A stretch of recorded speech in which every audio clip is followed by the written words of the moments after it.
ఉద్యోగం కోసం చూస్తున్నారా? ఓం శక్తి ప్రైవేట్ లిమిటెడ్ కంపెనీలో మార్కెటింగ్ జాబ్స్ 20,000 నుంచి 30,000 వరకు జీతం ఉంటుంది. సంప్రదించండి. ప్రస్తుతం మనతో పాటు ప్రముఖ ఆధ్యాత్మికవేత్త వేదిక్ ఆస్ట్రాలజర్ అవినాష్ దాస్ గారు మనతో ఉన్నారు. గురువు గారితో మాట్లాడదాం. నమస్కారం గురుగారు. నమస్కారం. ఓం నమ శివాయ. ఓం నమో వెంకటేశాయ.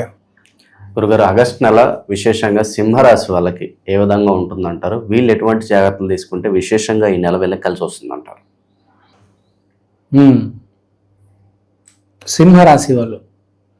సింహరాశి వాళ్ళకి బాగుంది. వీళ్ళకి ఇక్కడ సూచించేది వ్యాపారం అంటే ముందు ఇన్వెస్ట్మెంట్ చేయాలి, తర్వాత నెట్వర్కింగ్ చేయాలి, తర్వాత ప్రాఫిట్. ఫర్ ఎగ్జాంపుల్ మీరే ఉన్నారండి, మీకు వాచ్లు అమ్మాలని ఉంది. ఫస్ట్ ఏం చేయాలి? మీరు డబ్బులు పెట్టి వాచ్లు కొనాలి. కొన్న తర్వాత ఏం చేయాలి? అందరికీ చెప్పాలి. యూట్యూబ్, ఇన్స్టాగ్రాము, ఫేస్బుక్, పాంప్లెట్లు అన్నీ పెట్టాలి. తర్వాత సేల్స్ జరుగుతాయి కదా. 3 స్టెప్ ప్రాసెస్. సో ఇక్కడ ఏం కనిపిస్తుందంటే అదే వ్యాపారం ఫస్ట్ స్టేజ్లో ఉన్నారు. మీరు ఇన్వెస్ట్మెంట్ చేయబోతున్నారు. మీరు మీ జాతకంలో ఏదైతే ఉందో దానికి సంబంధించిన సామాన్ తీసుకొచ్చి వ్యాపారం మొదలెడతారు. అది కిరాణా షాప్ కావచ్చు, వాచ్ కావచ్చు, చొక్కా, ఏదైనా అవ్వచ్చు, ఉంగరం, వాటర్ బాటిల్, ప్లాస్టిక్ సామాన్లు, ఏదైనా అవ్వచ్చు. బిజినెస్ చేయాలంటే 100 రకాల వస్తువులు ఉన్నాయి. సో మీరు ఏంటంటే ఇప్పుడు ఇన్వెస్ట్మెంట్ పీరియడ్ కనిపిస్తుంది. సో ఇప్పుడు మీరు ఏం చేయాలంటే బేసిక్గా మీరు మార్కెటింగ్ స్టేజ్లో ఉన్నారు. 10 మందికి చెప్పడం, యాడ్లు తీసి ఇన్స్టాగ్రామ్లో వేయడం. కానీ ఇదంతా చాలా స్పీడ్గా చేయాలి. మీరు స్లో అయిపోయారనుకోండి, మీకే ఇబ్బంది. నేను బ్రెడ్ ప్యాకెట్ తెచ్చి పెట్టేసుకున్నారు, అది పాడిపోదా? బట్టలు కూడా పాడైపోతాయి కదా. అలా సరుకు ఎప్పుడు ఉంచకూడదు. రొటేషన్ అనేది జరుగుతూ ఉండాలి. ఏ షాప్కైనా బట్టలు కొన్నారు, రొటేషన్ షూస్ కొనాలి. షూస్ కూడా వాడిపోతాయి మీరు వాడకపోతే, చిరిగిపోతాయి. సో మనం చెప్పేది ఏంటంటే ఇప్పుడు ఇన్వెస్ట్మెంట్ చేసి దాన్ని రొటేషన్ మొదలు పెట్టండి. లేట్ చేయవద్దు.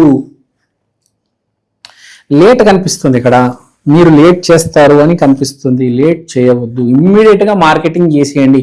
ప్రోడక్ట్ తీసుకొచ్చి మీ షాప్లోనో మీ ఇంట్లోనో పెట్టడం కాదు, దానికి స్పీడ్గా మార్కెటింగ్ కూడా చేయాలి. చేస్తే అప్పుడు మెల్లిగా జనాలు వస్తారు. తర్వాత వీడికి ఇంకోటి ఉంది, వీడి వ్యాపారం ఏదో రకంగా సెట్ అయిపోతుంది. పెళ్లి చేసుకోవాలి. వీడు ఆ కన్ఫ్యూజన్లో పడిపోయి ఉన్నాడు. వీడు నేను ఆ అమ్మాయిని చేసుకోవాలా, ఈ అమ్మాయిని చేసుకోవాలా? ఆ అమ్మాయికి అందం ఉంది, ఈ అమ్మాయికి డబ్బు ఉంది. ఈ అమ్మాయితో చేస్తే సంతోషంగా ఉంటా, ఈ అమ్మాయితో చేస్తే ఎలా ఉంటుందో తెలియదు. ఏం చేయాలి? ఎవరైనా మామూలుగా రెండు ప్రతి మనిషికి 2 ఇదైతే పక్కా వస్తుందండి. ఒకటి డబ్బున్న అమ్మాయి, ఒకటి అందమున్న అమ్మాయి. ఇప్పుడు వాడు దేన్ని చేసుకోవాలి అది నాకు తెలియదు, నిజంగా చెప్తున్నా. అది మీ మీదకే, మన చూస్తున్న వాళ్ళ ప్రేక్షకుల మీదకే వదిలేస్తున్నా. ఏదో రకంగా మీరు పెళ్లి చేసుకోవాలి అని నేను కోరుకుంటున్నాను. సో ర్యాపిడ్గా, ఇమ్మీడియట్గా, స్పీడ్గా పెళ్లి అయితే మీది కనిపిస్తుంది నాకు. చాలా స్ట్రాంగ్గా పెళ్లి జరుగుతుంది ఇప్పుడు సింహరాశి వాళ్ళకి. అనుకోకుండా చాలా వేగంగా జరిగిపోద్ది. ఇప్పుడు ఆటోమేటిక్గా సెటిల్ అయిపోయాడు మనిషి. నెక్స్ట్ వాళ్ళ పేరెంట్స్ ఏమంటారు? పెళ్లి చేసుకుని ఆయన అంటారు. సో చాలా ర్యాపిడ్గా అనుకోకుండా జరుగుతుంది. కానీ ఇలా జరుగుతున్నప్పుడు మీరు ఎవరిని చేసుకుంటారు? మీకు 2-3 ఆప్షన్స్ వస్తాయి. మీ పేరెంట్స్ చూపించిన అమ్మాయిని చేసుకుంటారా, లేకపోతే మీరు ప్రేమిస్తున్న అమ్మాయిని చేసుకుంటారా, లేకపోతే సంథింగ్ 2 ఆప్షన్స్ వస్తాయి. కనిపిస్తుంది 2 ఆప్షన్స్ ఉంటాయి. So the option is in your court. ఇది చాలా ఇంపార్టెంట్ విషయం, జీవితానికి సంబంధించింది. సో సింహరాశిలో చాలా మందికి ఇది ఎదురవుతారు. 2 అమ్మాయిలు వస్తారు. దాంట్లో మీరు ఏ అమ్మాయితో ముందుకెళ్తారు అనేది మీ జీవితం మొత్తం డిసైడ్ చేస్తుంది. ధనపరంగా ఎలా ఉంటుంది? ధనపరంగా ఇదే చెప్తున్నా. వ్యాపారం అయితే పెట్టేస్తారు, ఇన్వెస్ట్మెంట్ పెట్టేస్తారు, కానీ మీకు డబ్బులు కావాలి. మీరు డబ్బును అమ్మాయిని చేసుకుంటే మీకు డబ్బులు వస్తాయి, మీ వ్యాపారం బాగుపడుతుంది. మీరు అందమైన అమ్మాయిని చేసుకుంటే ఆమె వల్ల అదృష్టం వచ్చి మీ వ్యాపారం బాగుపడుతుంది. కానీ ఎవరిని చేసుకుంటే మీరు సంతోషంగా ఉంటారు అది నాకు తెలియదు. సో ఒకసారి చూసుకోండి, మీకు ఏం కావాలి? డబ్బు కావాలా, సంతోషం కావాలా, అందం కావాలా?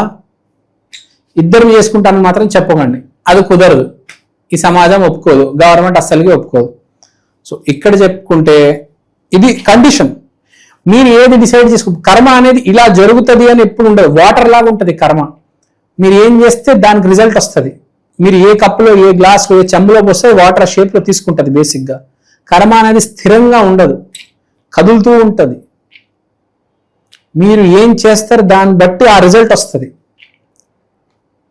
కదా. మీకు వేరే రిజల్ట్ ఏం కొత్తగా ఏం రాదు. మీరు ఏం చేస్తారు దాన్ని బట్టే రిజల్ట్. మీ దగ్గర డబ్బులు ఉన్నాయి, కిరాణా షాప్ పెడతారా, వాచ్లు అమ్ముతారా? వాచ్లు అమ్మితే ఒక రిజల్ట్ ఉంటుంది, కిరాణా షాప్ పెడితే ఒక రిజల్ట్ ఉంటుంది.